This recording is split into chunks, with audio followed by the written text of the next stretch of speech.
I want to thank you. I want to thank you all for joining this evening's discussion. My name is Dr. Ngozi from the School of Law, University of Greater Manchester. Please let me use this privilege, this extremely hallowed position which have been kindly bestowed by the organizers of this event to welcome everyone to this great event. We have been waiting for it. Yes, we have it. It's here. The moment has really arrived, and we have the pleasure of our esteemed guests in our midst. We are very happy because they are here to share with us tonight that fascinating conversation around their areas of expertise. Now, to provide that significant dialogue, it's important to welcome important individuals that are here to grace this occasion. It is clearly advantageous to address questions around what we find unique. Introducing our special guest tonight is not something that we take lightly, because of the significant dialogue and conversations that we will experience through them. And to achieve this purpose, I turn to no other person but our respected professor of psychology. He is one of the most prolific in the field of clinical psychology in this country, an alum of the prestigious King's College, University of London, and a researcher of international repute.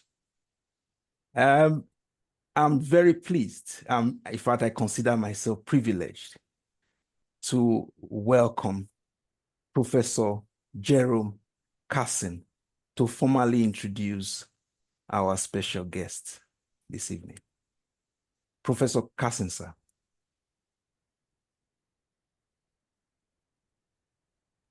In the absence of Professor Carson. Okay, if it's not in, okay, I should do the introduction. Okay. Yeah, for the Professor Yuke. I'm trying to bring him in. Madam will be later in the day. Okay, oh, I see. Okay.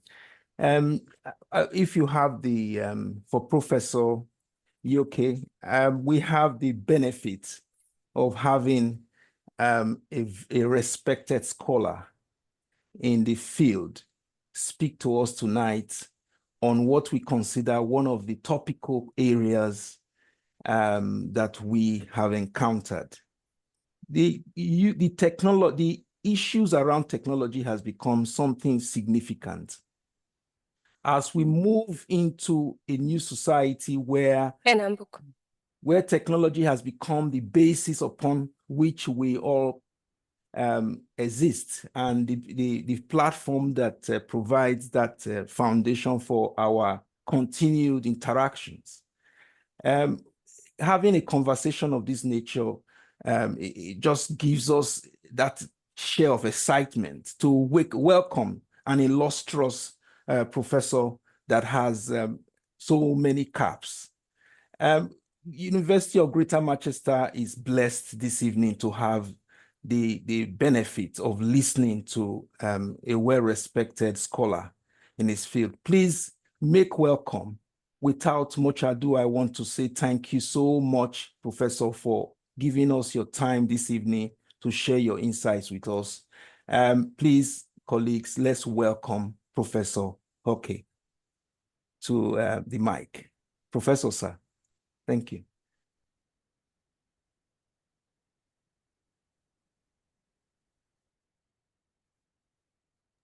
Yeah, he's still trying to join up now, having one or two issues in connection. Let the ambassador read the profile as we wait for him. Okay. I'm just talking with him now. Oh, I see. Okay. All right. I think the Chisom, yes, it's your turn now. Please take the floor. Thank you very much. All right. Thank you, everybody, for joining us. We're really privileged to have all of you here with us today. Thank you, Dr. Sam Johnson. Thank you, Professor Celestine, and every other person who has worked hard to make today a success. Today, we're going to have the UNESCO Chair for Extended Reality and Artificial Intelligence join us today, all the way from Lisbon, Portugal.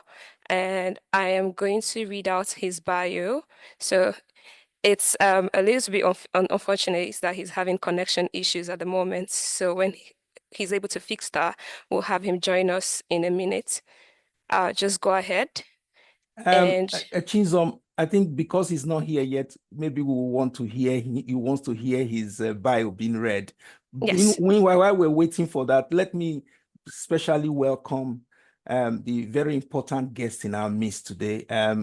First of all, I will welcome the chief host, Sam Johnson. I want to thank you so much for the support in helping to put this together. It's November to Remember has become a household name. We are very happy that year after year, this particular event is attracting the best and the brightest minds across the world. We are so grateful for your stewardship and leadership in this regard. We also want to thank Professor Celestine Wendy. You make the impossible possible. We are very proud of you. We enjoy this sort of arrangement because it provides that foundation for us to engage. Is Professor George with us now? Chizom. Yes, he's with us now. Oh, fantastic. So Chizom, you can take the floor. Thank you very much. All right, welcome, Professor George. So I'm going to read Professor George's bio. Professor George is a computer scientist whose work spans virtual reality, computer graphics, human-computer interaction, and artificial intelligence. He is the IEEE's Computer Society President-Elect, the UNESCO Chair on Artificial Intelligence and Extended Reality, and a Fellow of Eurographics and the IEEE.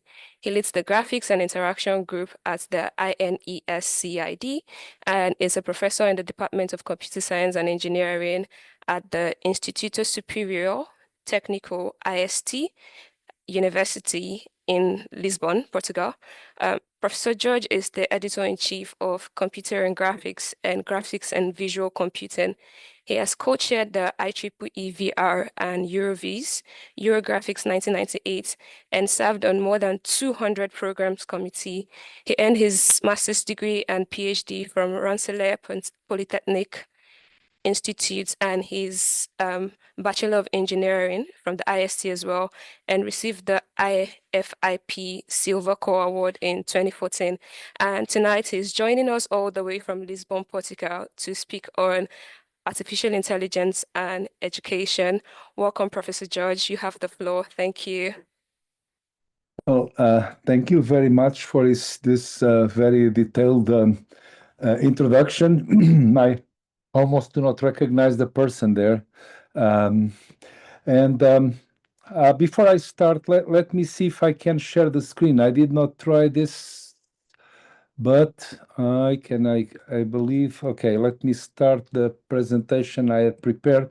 I made the mistake of not asking Professor Celestine what was the background of the participants here, and therefore, I may be at fault for having prepared a generic presentation, but please let me know in the process if I am covering topics that are of general knowledge here. So I assume that we have students in the audience, we have educators in the audience. Will the educators raise their hands so I get an idea for the mix and match of skills here? Okay. 1, 2, 3, 4, 5. Okay. Good. I assume that the most people present here are students, which is I targeted the presentation at the general audience. So feel free at any point to interrupt me. I will.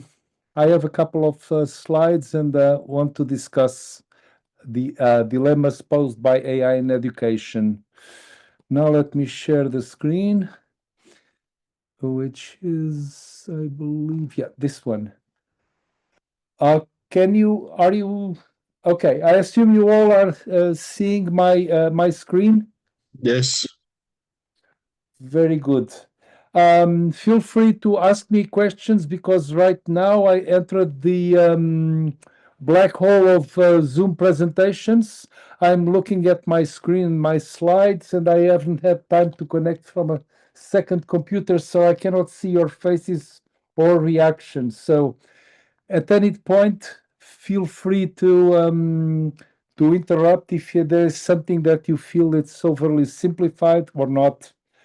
And okay, so I decided to talk about our AI in education, traps, pitfalls, and opportunities. So this is more a reflection on the state of play than really about a tutorial.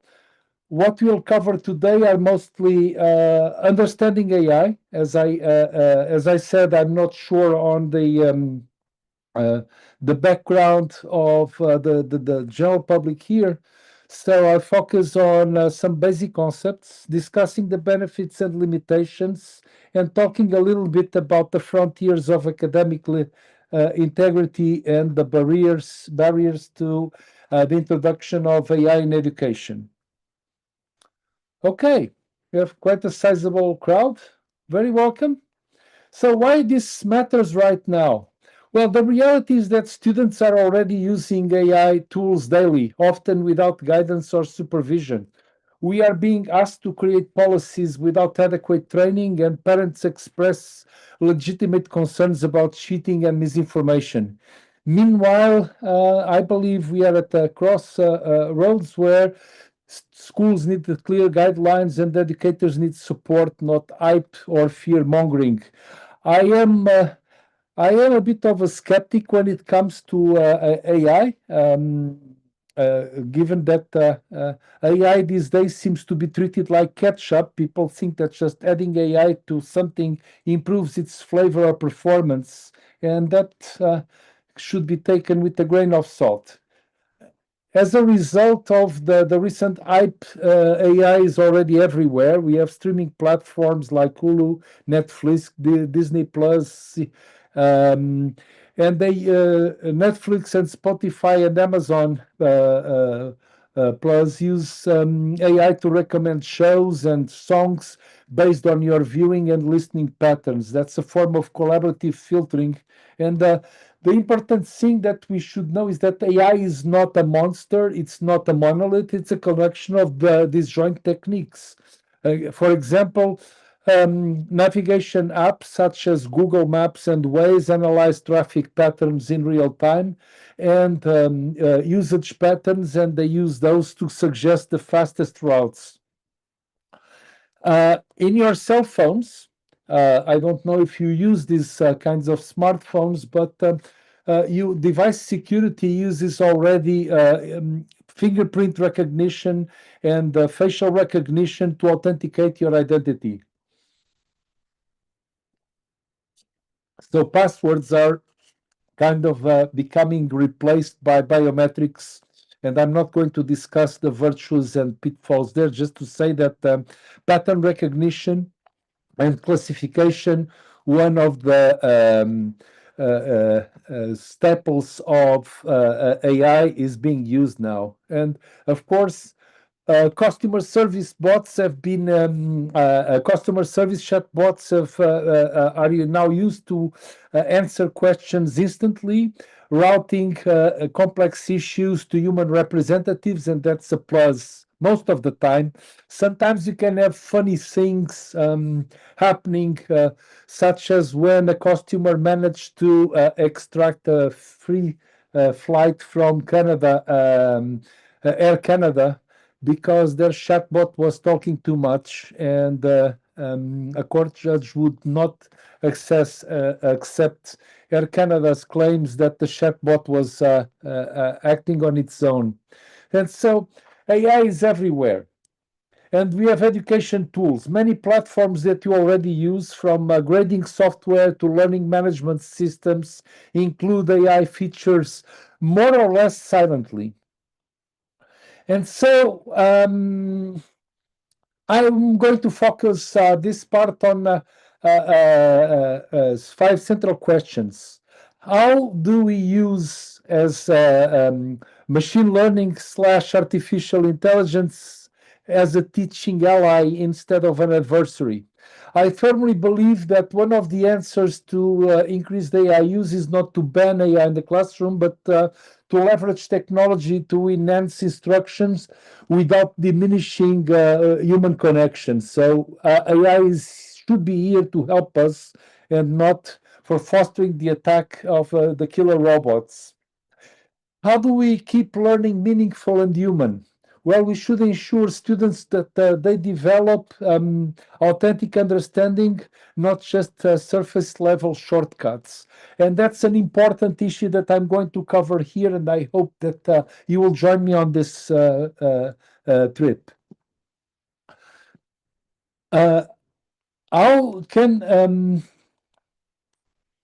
How can we prevent cheating and dependency? That's one of the major concerns among people about the use of AI.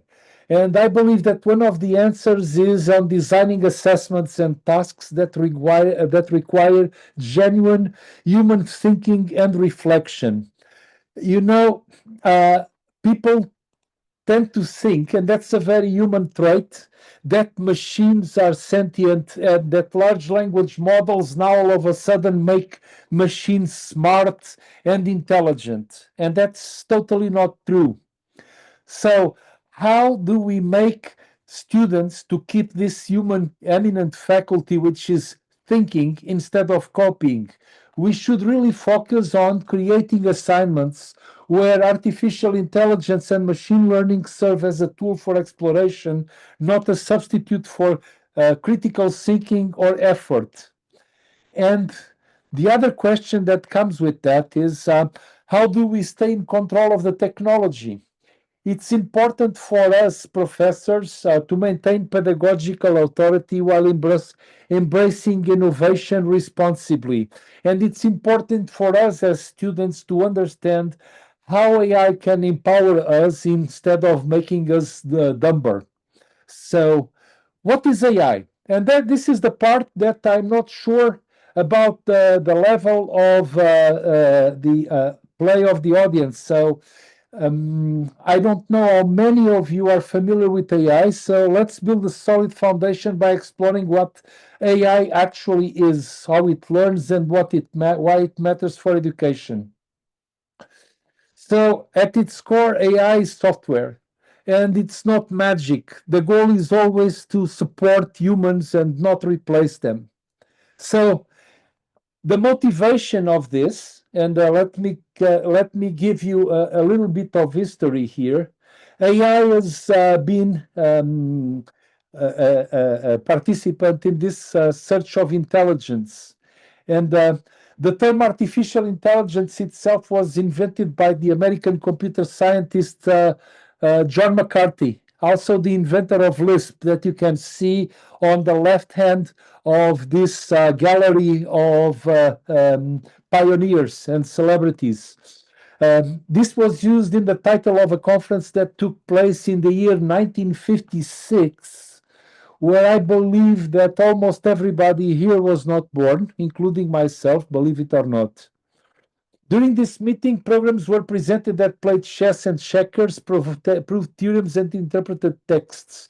And the programs were thought to simulate human intelligent behavior. However, the terms intelligence and intelligent human behavior are not very well defined or understood.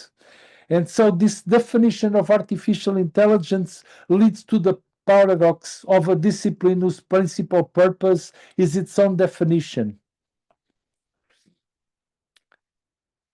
And so the objective originally was to stimulate human intelligence through machines. How does this come up? Well, in the 80s, the technology we collectively know as machine learning was developed with some triumphs to its credit. There have been a series of highs and lows in the evolution of AI. One of the highs in the early 90s was, I don't know if you recognize the guy in this picture. Does anybody recognize him?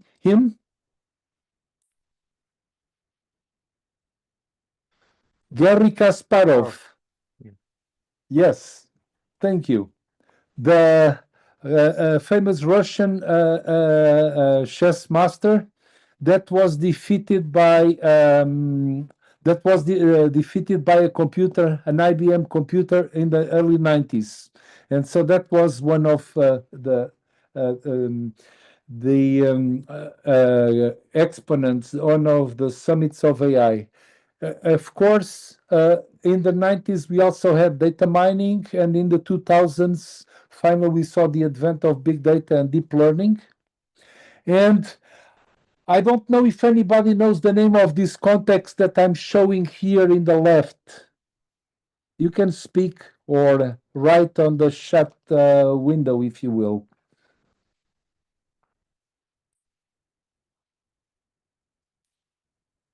Yes, it's called Jeopardy. And in 2010, a Watson computer became champion at Jeopardy. And this was also mainstream for IBM. And in the 2010s, we also saw AlphaGo, one of the more complex games ever invented by humans, which saw the triumph of a thing called reinforcement learning. Reinforcement learning is a technique, a recent technique where AI improves by trial and error, receiving rewards for good decisions and penalties for poor ones. In a sense that over time, it learns optimal strategies. This approach has powered adaptive learning platforms and educational games.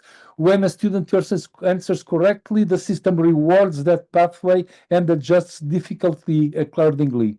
When they struggle, it provides simpler problems or additional hints. This is remarkably similar to how children learn from feedback, attempting, adjusting, and gradually mastering skills through repeated practice. So, it seems that AI is finally coming to the level of human intelligence, but I offer you a counterexample.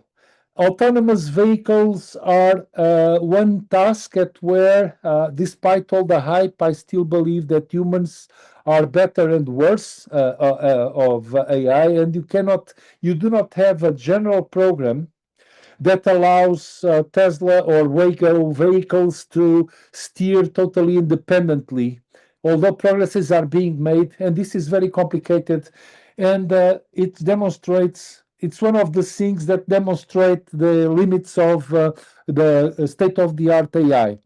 And if you believe that AI is all-powerful intellect, just look at autocorrector on your cell phones, and I believe autocorrector should be the example of why AI and killer robots are not coming to dominate us anytime soon. Anyway, so OpenAI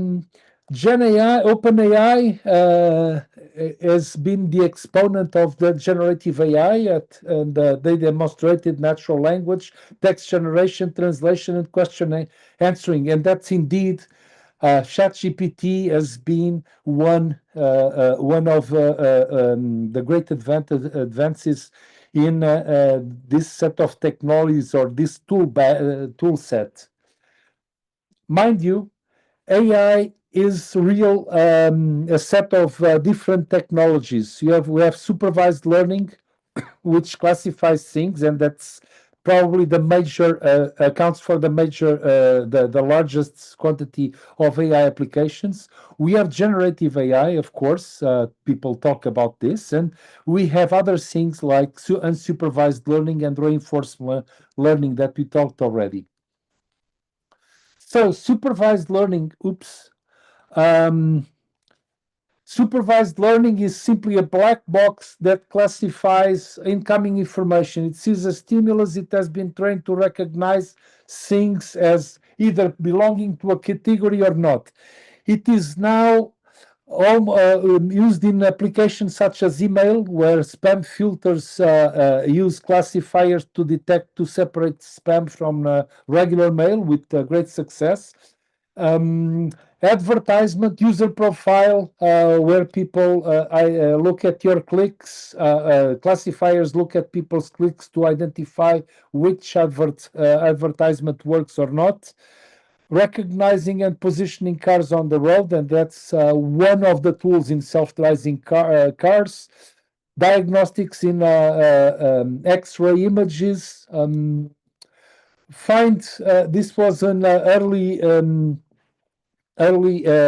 industrial applications that would find image defects in industrial products by looking at, images of phones and decided where there was a defective integrated circuit or printed circuit board. You have speech-to-text applications, and you have things like Yelp and TripAdvisor that also use collaborative filtering. Now, generative AI happened around the last decade, where people found out that if you would train large-scale AI systems, you could develop a technique called transformers, and that they would perform so much better at tasks like natural language parsing and recognition over small-scale AI systems. And this has been the bread and butter of what we call AI these days. But you know, generating text with large language models is basically a matter of statistics. You write a prompt, I love to eat, and the LLM generates something like steak and French fries, and you say, no, I don't like that. That's not the case. And then it looks at the most likely statistical alternative, that's homemade food. Or you say, no, homemade food is not what I want. Oh, I love to eat out with friends. And this is what AI generates. So it's mere statistical models, not intelligence. And so what they do, they use a pre-training model that converts A to B maps inputs to outputs by predicting the next word. So if the input is my favorite food is the output is likely to come as steak, because that's statistically the most likely word. So if you accept that my favorite food is steak and French fries, okay? Simple statistical model. So not that this is not intelligence. This, you can think of large language models as a giant automaton that is trained to generate statistically plausible output. When we train a large AI systems with billions or trillions of words, we get a large language model such as GPT. And if you pardon my French, only French speakers will understand the joke. There are many chat GPTs, or generative pre-trained transformer. In French, that translates to chat GPT. I won't elaborate on the joke. And so there are many tools such as Chat, Bard, Bing, Llama 2, and so forth and so on. Now, what we should know about the limitations and virtues of AI. AI is literal, which means that AI only responds to what you explicitly ask. It cannot read your mind. It cannot, at the present state of play, infer unstated contexts, because multimodal AI, multimodal large language models are still on their inception. So you really need to specify very precisely the input. And poor prompts, it's give poor results. Common prompt anti-patterns, and how to avoid them. The vague prompt doesn't work. Overloaded prompt, missing the question. Vague success criteria output always are examples of vague, ambiguous instructions that would lead to generic, irrelevant, or nonsensical output. So there is this category of prompt engineering that you all have heard about. And teachers must, context matters, which is important here. So educators must provide audience, purpose, format, and constraints for useful responses. And students have also learned that. One of the things that I've learned from practice is that critical thinking is essential. AI can give you, or large language models, or what you want to call it, can give you lots and lots of wrong, erroneous answers. So we need to evaluate output skeptically, check facts, assess bias, and apply your professional judgment. It's not just so. Unlike what people think, AI is not like ketchup. You cannot just add it to season all kinds of applications and expect better results. You can get skewed output. You can get things that make statistical sense but are totally nonsense from a model of the world perspective. And you don't know if you are dealing with biased data. Remember that AI has been trained on as much human-produced texts as the creators could get their hands on, and you can have flawed data sourcing, and that can by itself lead to poor diagnostics and poor data and and things that do not make any kind of sense. AI cannot tell the hours on an analog clock because AI has not been trained on all sorts of analog clock settings. Because most of the clocks that are available online usually point to 10 past 10 a.m. AI tends to think that all clocks are set to this hour.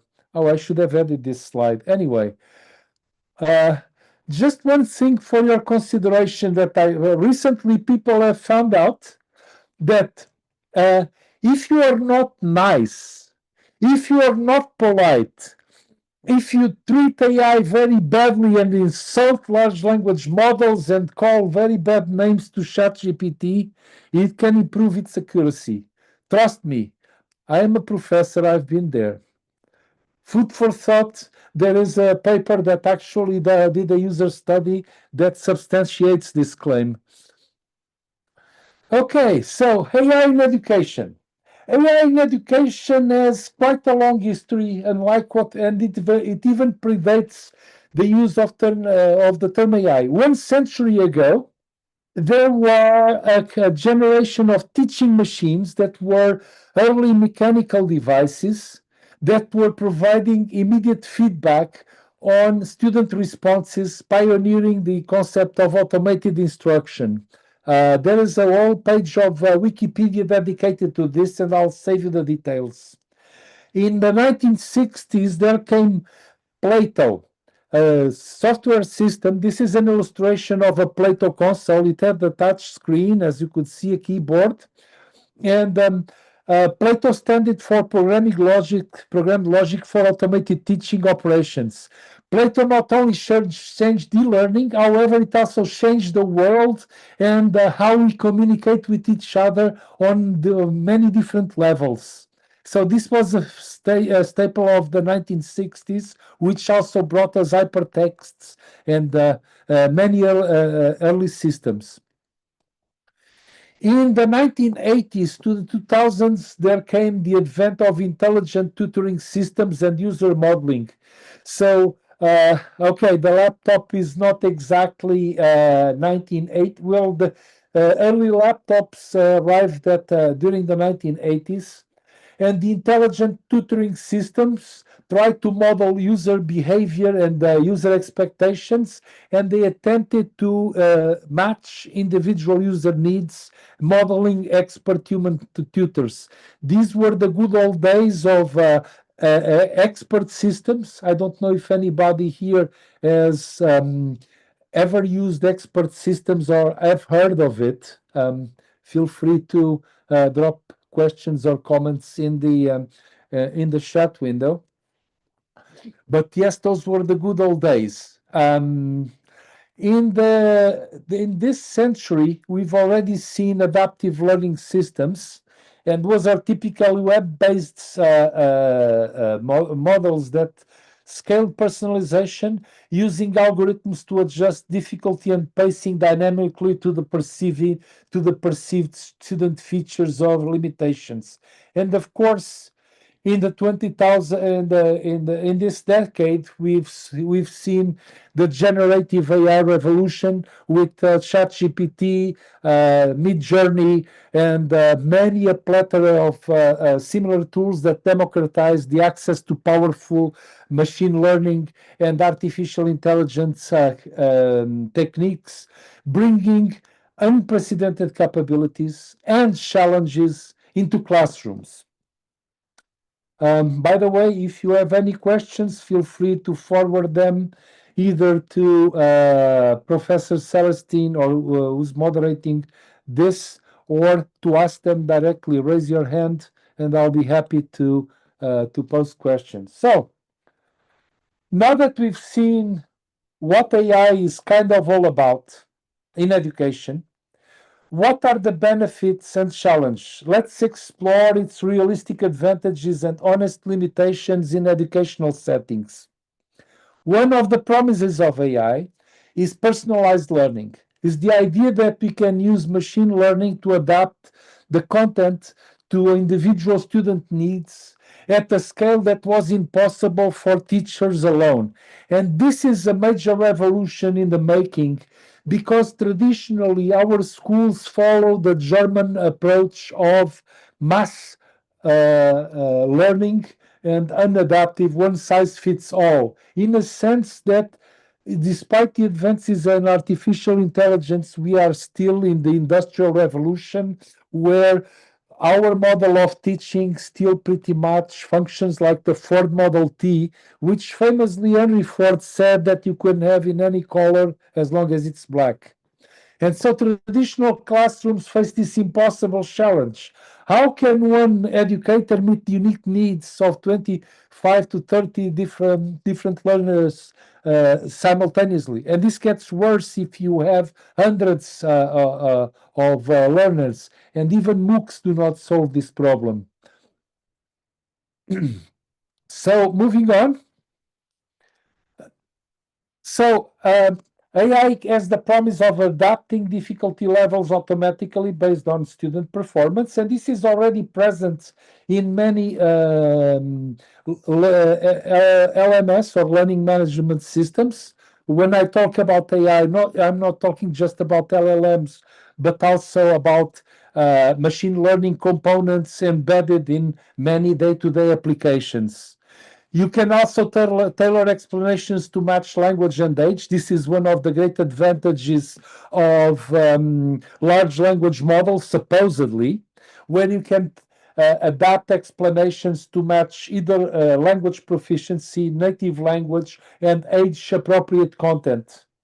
And this has the possibility now, through large language models, that we can offer multiple examples and formats for different learning styles, with the caveat: you can never trust 100% the output of LLMs, because they don't reason, they just simulate fluency. One of the key advantages of adopting chatbots as teaching assistants is that you can allow shy students now to ask. Did I use something? Are you still seeing my slides?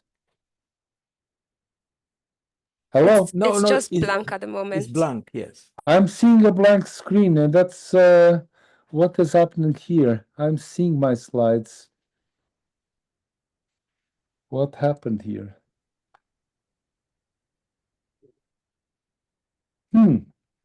Interesting. Let me stop share and resume share to see if this solves the problem. Never happened to me. You can believe that technology can strike at the most unexpected time. Now back to screen sharing. Where was I? Are those hands related to questions? I can answer questions while I resume screen sharing shenanigans. Oh, wait a minute. Must have been PowerPoint. Let me go to PowerPoint. No. PowerPoint should be working correctly. So it must be Zoom. Oh, wow. Okay. Share screen. Share. Okay. Okay. Are we back on track? Okay. Are there any to discuss? So saving precious teacher time, going back to where we were, you can generate materials like creating rubrics, quizzes, practice tests, and study guides quickly, providing rich feedback to students, track progress, monitor student performance across assignments, and identify trends. This is has come as a staple in many learning management systems. You can flag students that who need extra support based on performance patterns.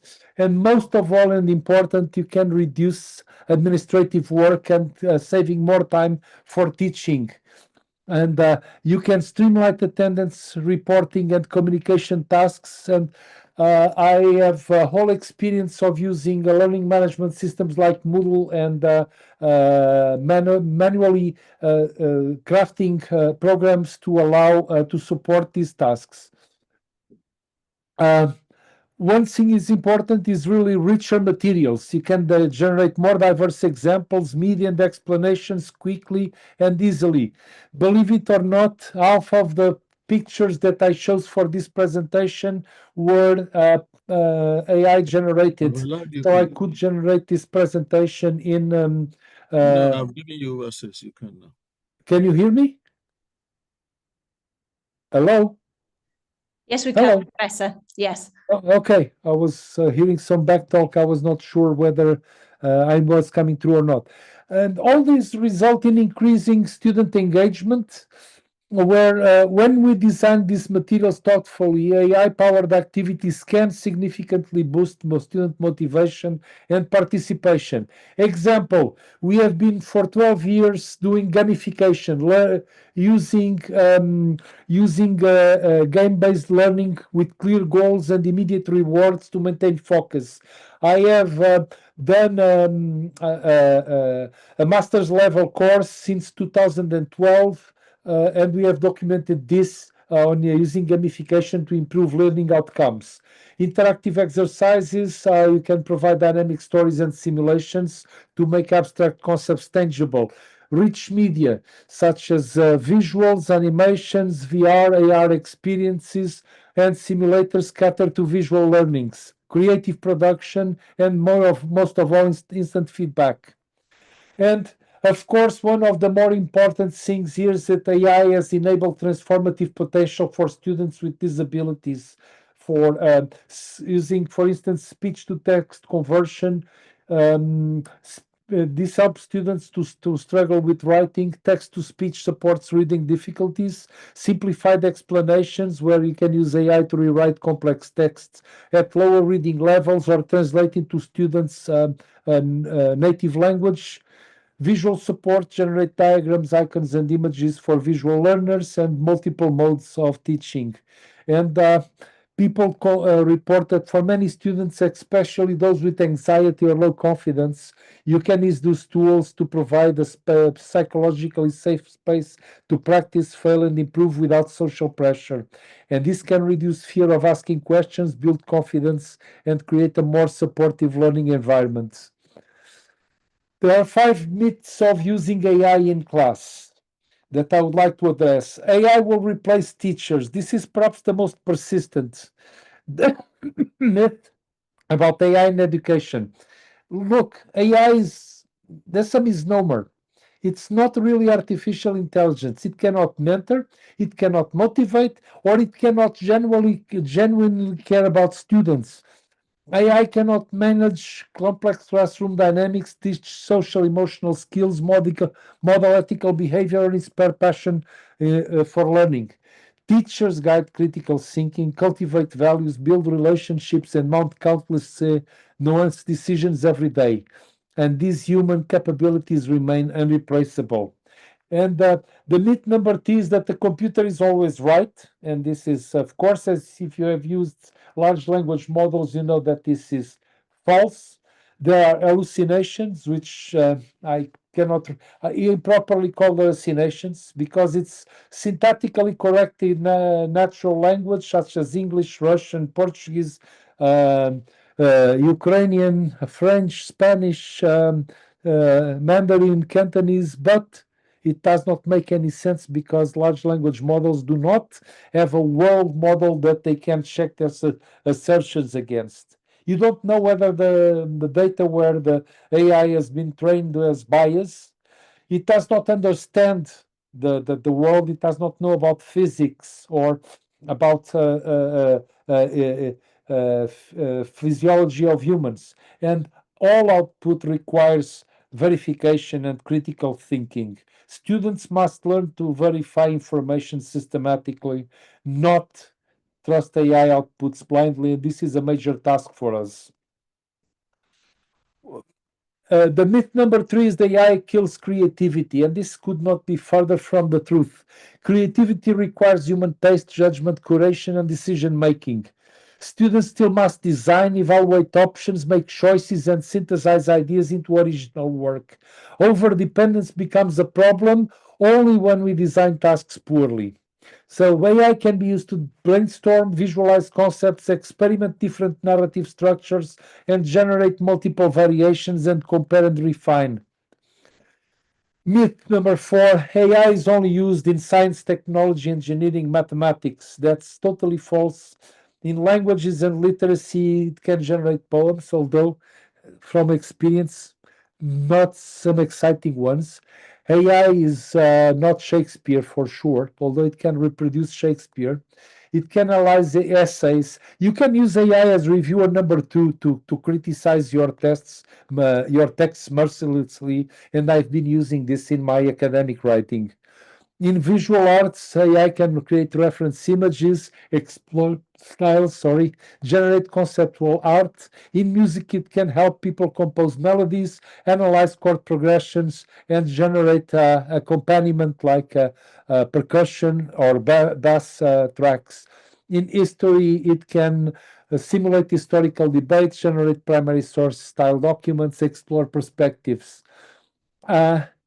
And in philosophy, you can use it to present ethical dilemmas, role play different positions, and so forth and so weiter.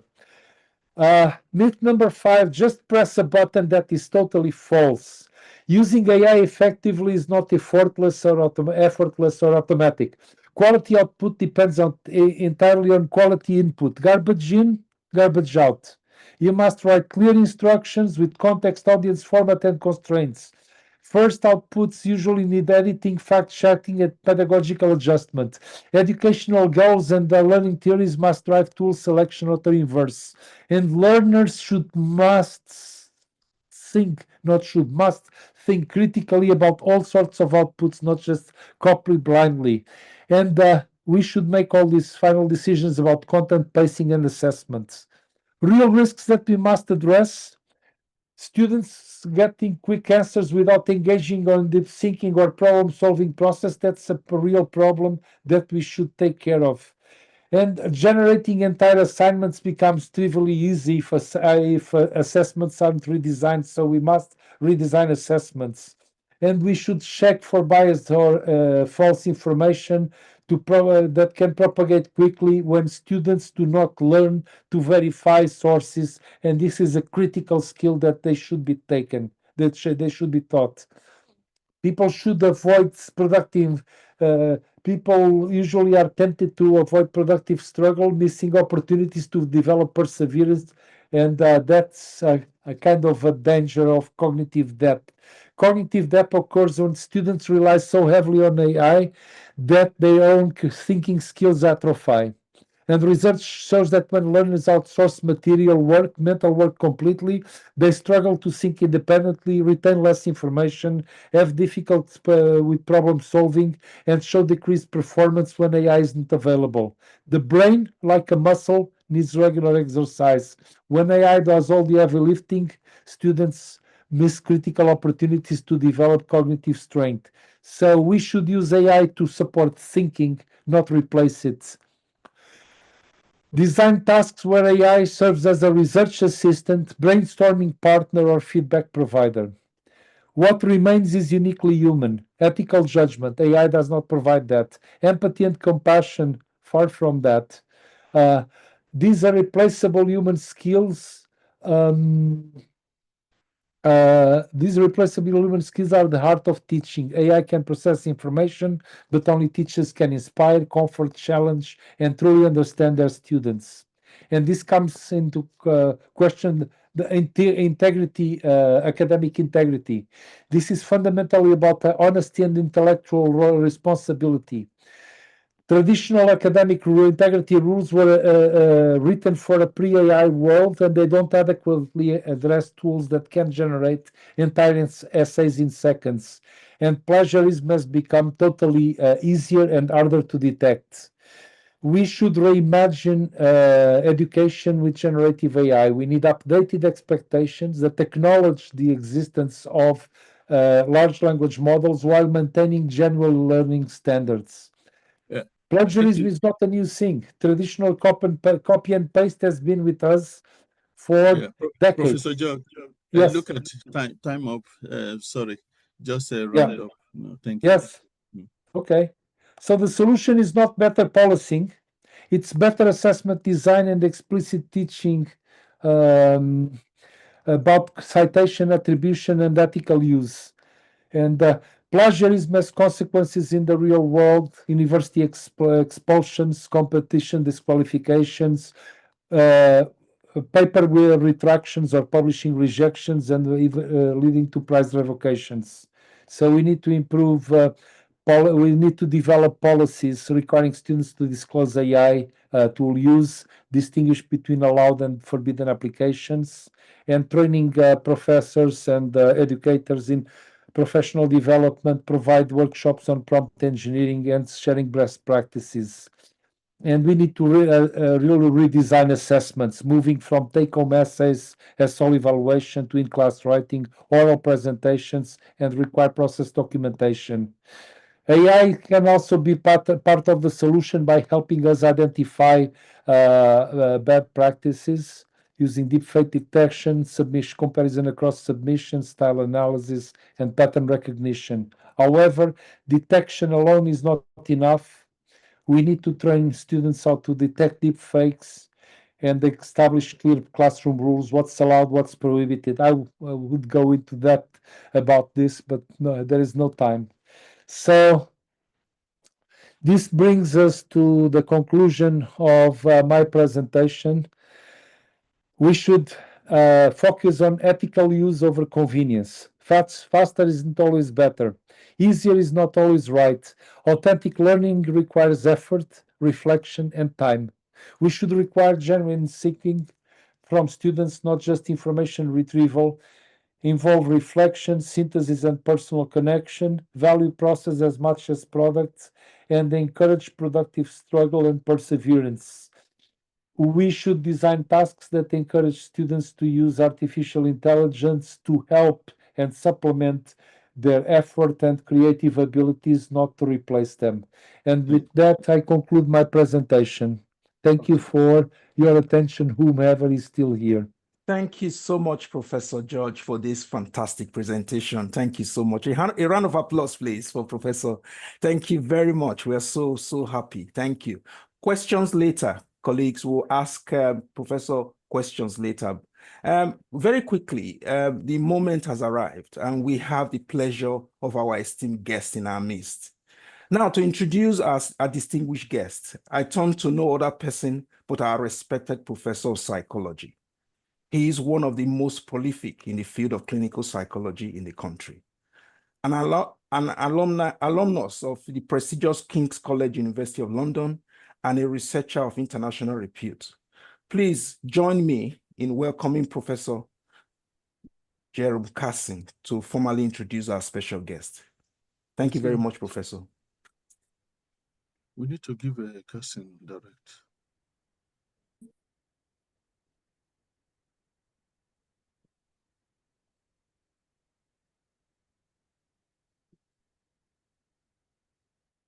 While we wait for Professor Cassin to join us, Chisom, you want to read the Okay, Professor. All right, thank you. Yeah, someone Professor, is assigned to do that already. Professor is here, yes. Yes. Yeah.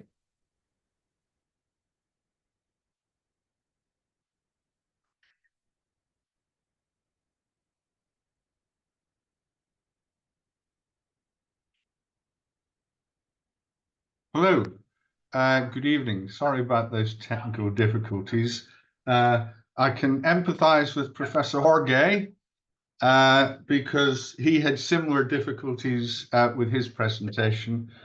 Sorry to have rushed you there, Professor Jorge. So I'm delighted to join you.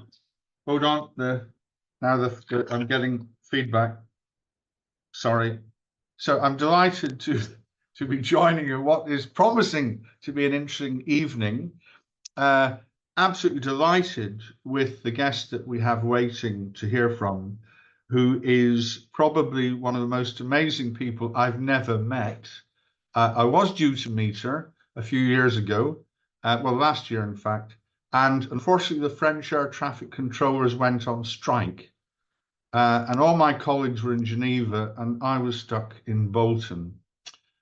So we're blessed, honored to be able to welcome Dr. Ngozi, and I think Salome is going to introduce Dr. Ngozi to us formally, but lovely to have you here, Dr. Ngozi. Salome. Thank you.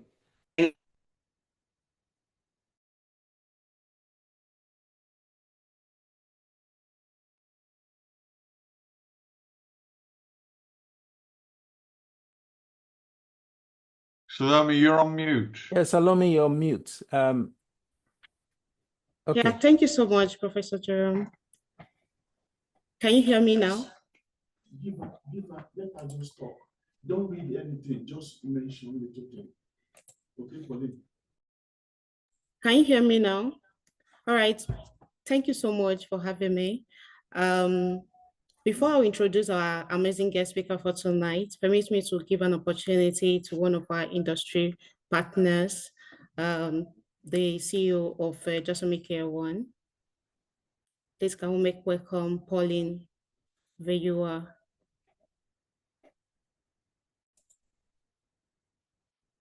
Hello, Pauline. Yeah, Salome, please continue. The DG is waiting, please. All right. Very quickly, very quickly. Sorry about that. So it's really an honor for me. Let me proceed to share my screen.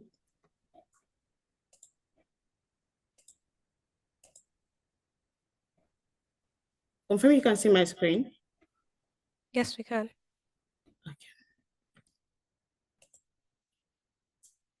It's an honor for me and a great privilege for me to introduce one of the most extraordinary global leaders of our time, whose achievements in global finance, development, and public service are nothing short of inspiring. So I'm just going to give us a very brief overview of our remarkable journey. Dr. Ngozi Okonjo-Iweala is a trailblazing global leader and the first woman and first African to serve as Director General of the World Trade Organization, a position she assumed on 1st of March 2021. With over 4 decades of experience across global finance, economics, and development, she has worked in Asia, Africa, Europe, and America, shaping policies that drive growth, equity, and resilience. Before joining the WTO, Dr. Okonjo-Iweala twice served as Nigerian finance minister and briefly as foreign minister, the first woman to hold both roles. She is celebrated today for leading Nigeria's landmark debt relief negotiation that wipes out $30 billion debts and for championing reforms that strengthened transparency, accountability, and public financial management. At the World Bank, she rose to the position of managing director, overseeing an $81 billion operational portfolio across continents. She played a vital role in responding to global crises, including the 2008 financial crisis and COVID-19 pandemic. Serving as both AU and WHO Special Envoy, She is a firm believer that trade is a tool for development, as she continues to champion inclusive and sustainable growth for developing nations. Dr. Okonjo-Iweala has received numerous international honors, including the Global Leadership Award from the UN Foundation, the Global Economic Prize from the Kell Institute, and Nigeria's second highest national honor, the Grand Commander of the Order of the Niger. She has been repeatedly named among Forbes' 100 most powerful women and Times 100 most influential people in the world. She is a Harvard and MIT alumna, and she holds honorary degrees from over 20 universities worldwide and has authored several books as well, including Women and Leadership, Fighting Corruption is Dangerous. Today, Dr. Okonjo-Iweala stands as a symbol of integrity, resilience, and visionary leadership, an inspiration to generations striving to build a fairer and more prosperous global economy. Ladies and gentlemen, with a clapping ovation and great excitement, let us make welcome Dr. Ngozi Okonjo-Iweala. Thank you very much, ma'am. We are glad to have you in our midst this evening. Thank you very much, Salome, for that recognition. I just want to say what a delight it is to be with my family in Greater Manchester. Vice Chancellor Holmes, Professor Wendy, faculty members, students, distinguished guests. Thank you for having me. It doesn't feel that long ago that I was with you in person to receive a doctorate honoris causa and sign a memorandum of understanding that has already helped advance research and training on AI and global trade. I particularly want to thank you for what you have done in training us here at the WTO. And it was a delight to receive all of you and to see you. And it's nice to see your smiling faces, even though it's virtual. Thank you so much. You know, so the world of artificial intelligence has changed profoundly since I saw you in July 2024. It's amazing to me what has happened. Technology is evolving at an extraordinary pace. This year is already being called the year of AI agents. These systems are now drafting legal contracts, coding software, designing new materials, and managing supply chains, something very important to us in trade. Meanwhile, the macroeconomic impacts of the boom in AI-related investment have become visible everywhere. In the USA, investment in data centers and AI-related hardware accounted for a large share of GDP growth in the first half of 2025, outpacing even growth in consumer demand. The ongoing investment boom has bolstered global trade. As much as 42% of global goods trade in the first half of 2025 was made up of AI-related goods like semiconductors, computers, servers, and manufacturing equipment. This has been one of the most important factors in the resilience trade has shown, despite the immense ongoing disruptions from tariffs and geopolitical tensions. As the transformative potential of AI has come into clearer focus, a vital question has become more urgent. Will AI lift opportunities for all, or will it deepen existing inequalities and exclusion? This is the central question posed by the WTO's new flagship World Trade Report, Making Trade and AI Work Together to the Benefit of All. Let me start with the good news. Our analysis finds that AI holds major promise for trade and global GDP. WTO simulation suggests that by 2040, artificial intelligence could increase exports of goods and services by nearly 40% above current trends, thanks to higher productivity and lower trade costs, what we call a 40 by 40 effect, 40% increase by 2040. Meanwhile, global GDP could rise 12 to 13%. This potential stems from AI's ability to reduce many of the frictions that slow trade down today. AI is already being used to automate customs and compliance procedures, translate languages in real time, improve shipment logistics, strengthen contract enforcement, and even optimize routes to cut transport distances and fuel consumption. For services trade, where language regulation and timeliness matter most, these gains are especially large. Firms say that they're already seeing the impact of AI on how they trade. In our joint survey with the International Chambers of Commerce, 90% of companies using AI reported improved efficiency in managing trade risks or complying with border procedures. AI also opens entirely new export opportunities in data-driven services, design, finance, and creative industries. In short, AI can lower the cost of participating in the global economy and help more people and firms connect to world markets. That is the opportunity before us. However, the benefits of AI will not automatically be shared widely across countries, or for that matter within them, unless we take action. AI-related growth gains could lead to renewed divergence between high and low-income countries. Our simulations show that without major improvements in digital infrastructure and AI readiness, low-income economies could see only 8% income growth from AI by 2040, while high-income economies enjoy double-digit increases and leave them further behind. But if low-income economies manage to narrow their digital and AI divides, their growth gains could almost double to 15% without substantially changing growth prospects in higher income economies. So inclusiveness is possible, but it requires deliberate investments in digital connectivity and social policies that help workers adapt to technological change, as well as open and predictable trade that keeps markets accessible and allows countries to access the data, hardware, software, and talent that fuel the AI revolution. The backlash against trade that we see today stands as a reminder that we must not repeat mistakes made during the recent wave of globalization, when insufficient investment in education, social protection, and active labor market policies left many people and places behind. Another risk relates to divergence in the rollout of AI-related policy frameworks. High-income economies have moved fastest to adopt AI regulations. 68% of them already have a national strategy, compared with only 8% of low-income countries. Our new AI Trade Policy Openness Index reveals that many developing economies appear open, primarily because of an absence of regulation, not because enabling frameworks are in place.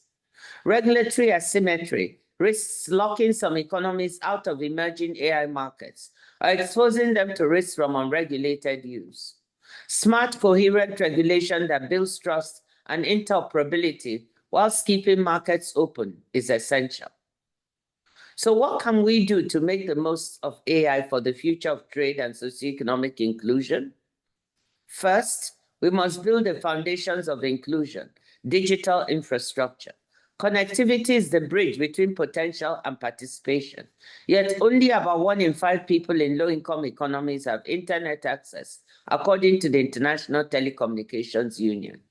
We need innovative partnerships and financing mechanisms to bridge these gaps.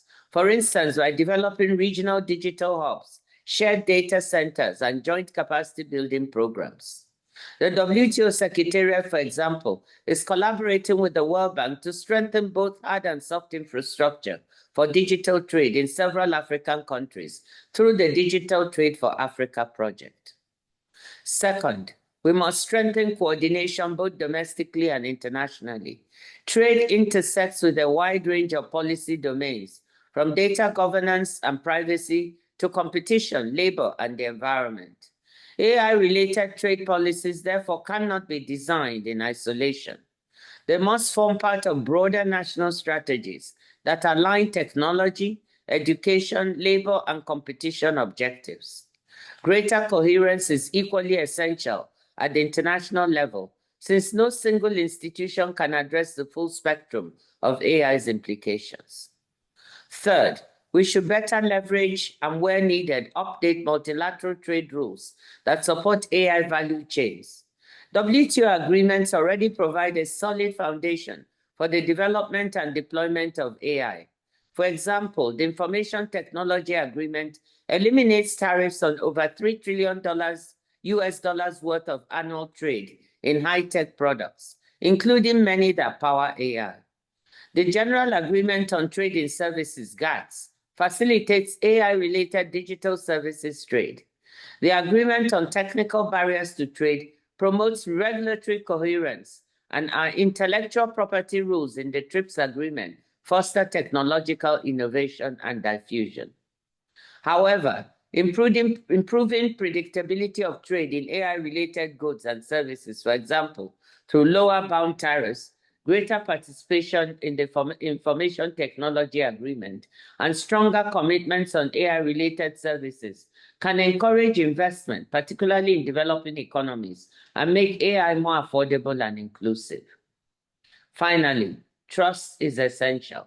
AI can enhance transparency in supply chains, traceability of goods, and compliance with environmental and labor standards.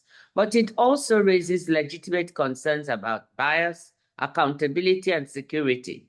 International cooperation on standards and governance, what we might call interoperable trust frameworks, will be critical to ensure that AI systems are reliable and fair. Let me conclude with a thought for the students in the room. You are the next generation of economists, coders, entrepreneurs, and policymakers. Technology will keep evolving. The AI we're discussing today will look primitive to you 10 years from now, maybe. What must remain constant is our determination to ensure that innovation expands opportunity and not inequality. Thank you, and I wish you a successful meeting. Oh, thank you very much. Please, a round of applause for the Director General of the World Trade Organization, Dr. Ngozi Okonjo-Iweala. Please, a round of applause, please. I want to see your hands. A round of applause, please. This is massive. We have been so inspired by your comments, ma'am, for first of all, making yourself present in this our event is wonderful. We want to thank you so much, and for sharing and giving us a comprehensive insight into the wonderful work that the WTO is doing under your able leadership. We want to say a big thank you to you, ma'am. We are so grateful. We are inspired by your comments too for the younger leaders and the work you're doing to inspire them as well. Thank you so much. So please, thank you. Madam, we'll have some time for questions.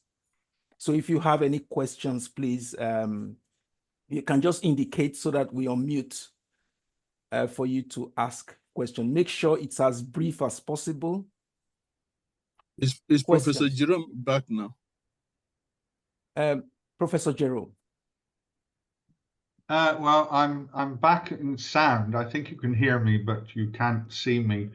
Dr. Ngozi, what a wonderful presentation. Thank you very much. AI trade policies. The tariffs issue, Dr. Ngozi, seems to have become a little bit more of an issue recently, and I'm sure you're working to try and smooth that over. So thank you for your efforts in that area. And I'm sure other people have got some questions for Dr. Ngozi.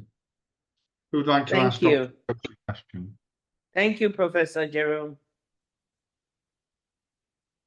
Question for Dr. Ngozi.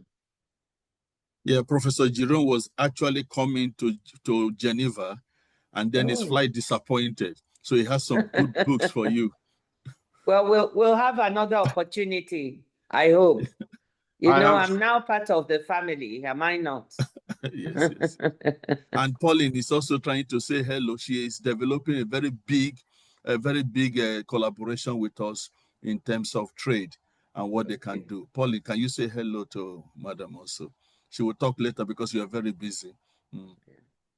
Thank you, Madam Ngozi. I am personally inspired by your work, and I am very glad that I got to be on this meeting with you today. I am hoping that I will see you soon as well. However, the software that Professor is working with me on, it's actually, I don't call it artificial intelligence, I call it ethical intelligence. So we are trying to humanize the technology so that it serves my sector better, because I lead organizations in social care in the UK. I also think it's exportable to Africa, Asia, where I am speaking to everybody else. So thank you very much for giving us this opportunity to be with you. Well, thank you for the work you're doing with Professor Wendy, and it sounds really intriguing and really helpful. So we look forward to hearing more about it.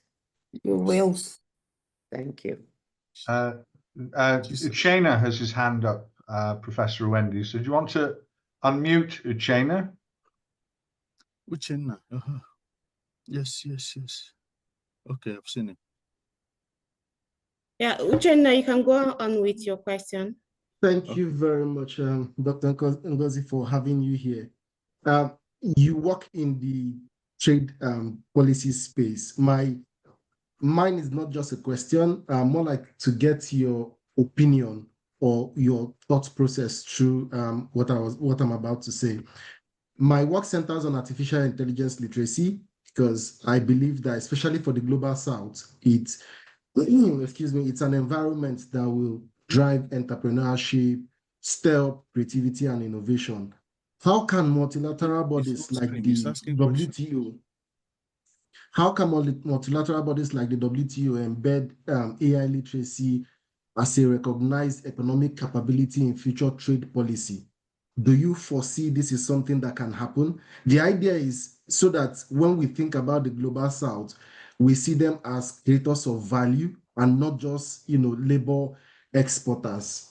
What's your thought process or your opinion on such kind of thing going forward? Thank you. Thank you. That is a really important and interesting question. And it's already coming up.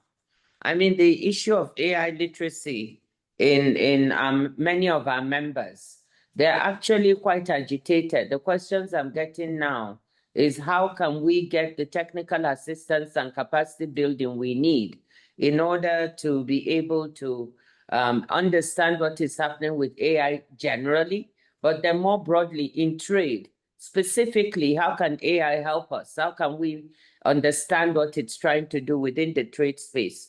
And what we've been talking to them most about is the possibility of AI to reduce dramatically trade costs, through digitization, through work at the border and customs, through logistics.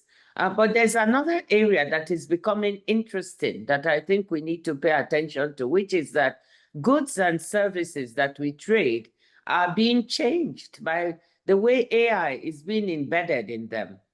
And one of the interesting issues, now you have a refrigerator with an AI that can tell you the products in the fridge, the freshness of those products. It can even suggest a menu based on what you have inside the fridge or what you might be able to cook and all that. I've seen an advert advertising this and so on, but that is embedded. And how do you trust what this AI is telling you? Because it's changed the nature of the good that you bought. It's not your straightforward refrigerator anymore. This one is now also giving you services. So you've got a good with services embedded. What are the standards that should be held up for this AI that is doing all this work? So some of those issues are beginning to come and will appear more and more, and our members will be wanting to know how to deal with these issues and what role should WTO play in embedded AI in goods and services that are traded. So we don't have the answer yet. We are gearing up to see how we can, even for the elementary understanding of AI, support them. We are not there yet, but we are working on it. But thank you for pointing out an exceedingly important area. Thank you, Uchenna. I have to go, unfortunately. They have to go. Can we hand over to Sam? Thank you, Professor Jerome. Yeah. To Sam. Okay. Good evening. Good evening, Dr. Ngozi. It's an absolute pleasure to meet you once again. And obviously you've hosted us wonderfully over in Geneva in the past. So it's lovely to be able to host you, albeit virtually. It's a real pleasure and honor as ever to see you, and thank you for your time spent with ourselves and our students, who have no doubt will be full of admiration for everything that you do on behalf of the entire global trade, which is just fantastic. But it's beholden to me, if I may, to provide for you, if I could, an E award, if you can see that on your screen. Oh, that's so nice. Yes, so we'd like to say thank you very much for joining our November to Remember series of talks 2025, for sharing your expertise, for sharing your enthusiasm, and to commitment for a better future for all, which I think is a message that we'll all utterly want to buy into. So thank you very much for your time as ever, and do enjoy your award. I'm sure Professor Celestine will send it to you electronically. Well, thank you very much. So this is a new one, an E award. Okay. Yes, that's right. Okay. Also send it to me physically if possible. Yes. Yes. But let me thank. Sure, it's coming. It's coming. Yeah, let me thank you all and say what a wonderful family you are. And I'm glad to be with you, and I hope you have a remainder of your evening is very fruitful, and I look forward to interacting with you again. Thank you. Thank you all so much. Thank you, Sam. It's good to see you. Lovely to see Thank you. Thank you Thank for you. coming. Thank you, Thank Prof. you. Bye-bye. Thank you, Bye. ma. Salome. Bye-bye, Bye, ma. everybody. Bye. Yeah. So please, Bye-bye. time now for question for Professor Jorge. He has been patiently waiting also. Okay. Yes. Prof, can I ask, thanks, Prof, for being patient. What an exciting journey you've taken us through in the evening. My question on the generative prompt intelligence, I call it prompt intelligence training model, because it's a training model. The more we give it, the more we get out of it. And you made mention about being aggressive with our prompting. How do you ensure that the optimized prompt did not accidentally bring a bias or mislead during the model's response?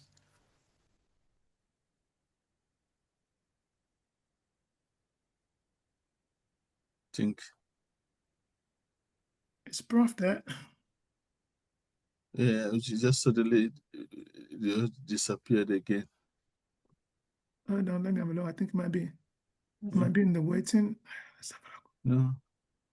No, it's not in the waiting. Oi. Okay. Is Prof back? No. It's also rushing for another meeting. We have two powerful people with us today.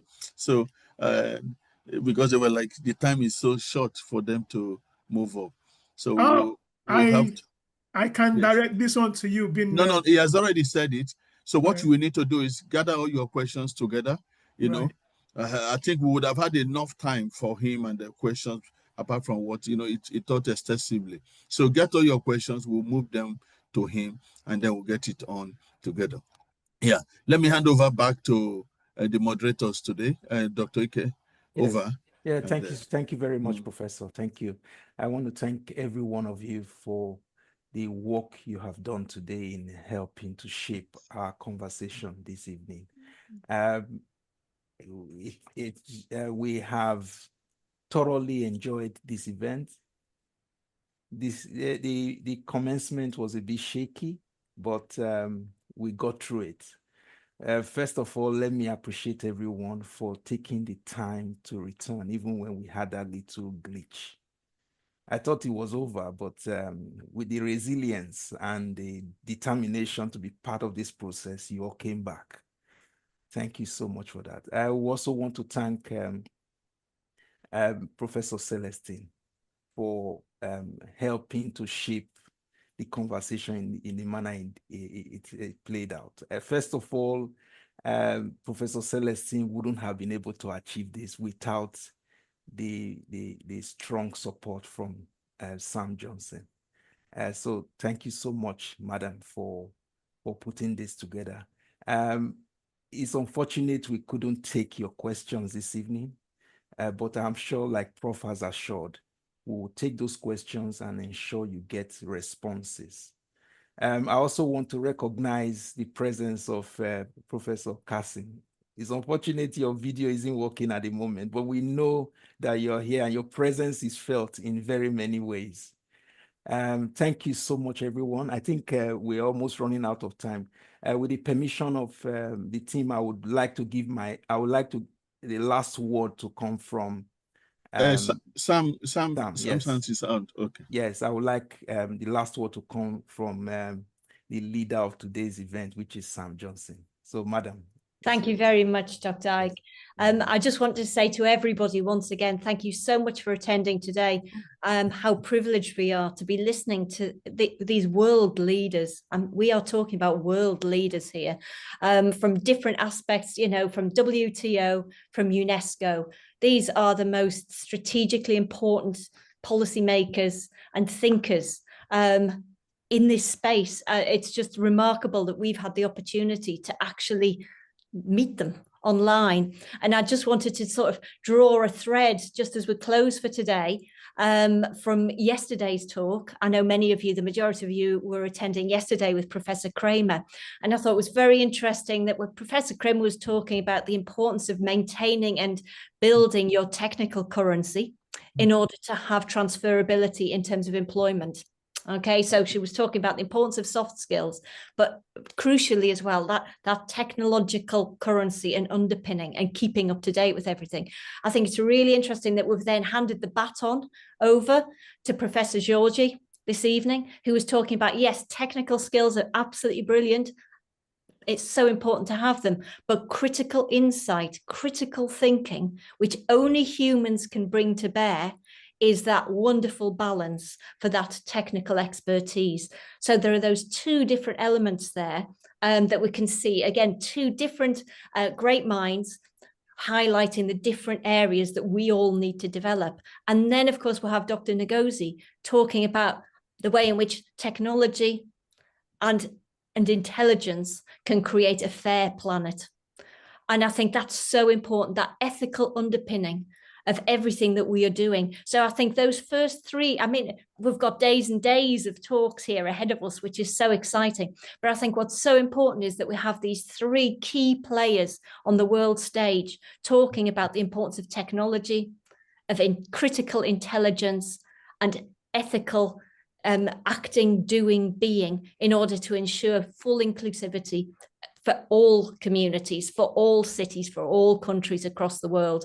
So I think, you know, that tripartite, that triangle of voices that we've had the pleasure of listening to in the last 24 hours, I just think I'm going to take that away and really think about those different approaches. But what a privilege it's been. And it's fantastic to have my wonderful academic colleagues with me, as ever, doing a wonderful job for our students and also for any external guests who've been able to join us and contribute to the conversation. So I just want to say good night, everybody, and thank you so much for joining us. And we'll see you for the next November to Remember tomorrow.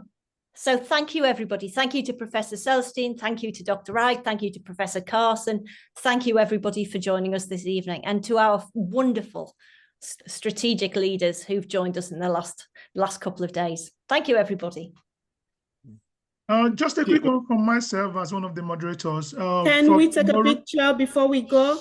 For tomorrow, from tomorrow going forward, anybody without full name will not be admitted into the meeting. So I've refused many people tonight because they don't have their full names, because I was looking at the name check-ins in order to make sure that we accept those who are legitimately meant to be here. Thank you very much. I appreciate it. Thank you, Samuel, for that. We'll send all the details, the link tomorrow. So be on the lookout in our LinkedIn pages, find them, but we'll be very strict on who comes in. 6 o'clock tomorrow. Thank you and good night, everyone. Good night. Good night, everyone.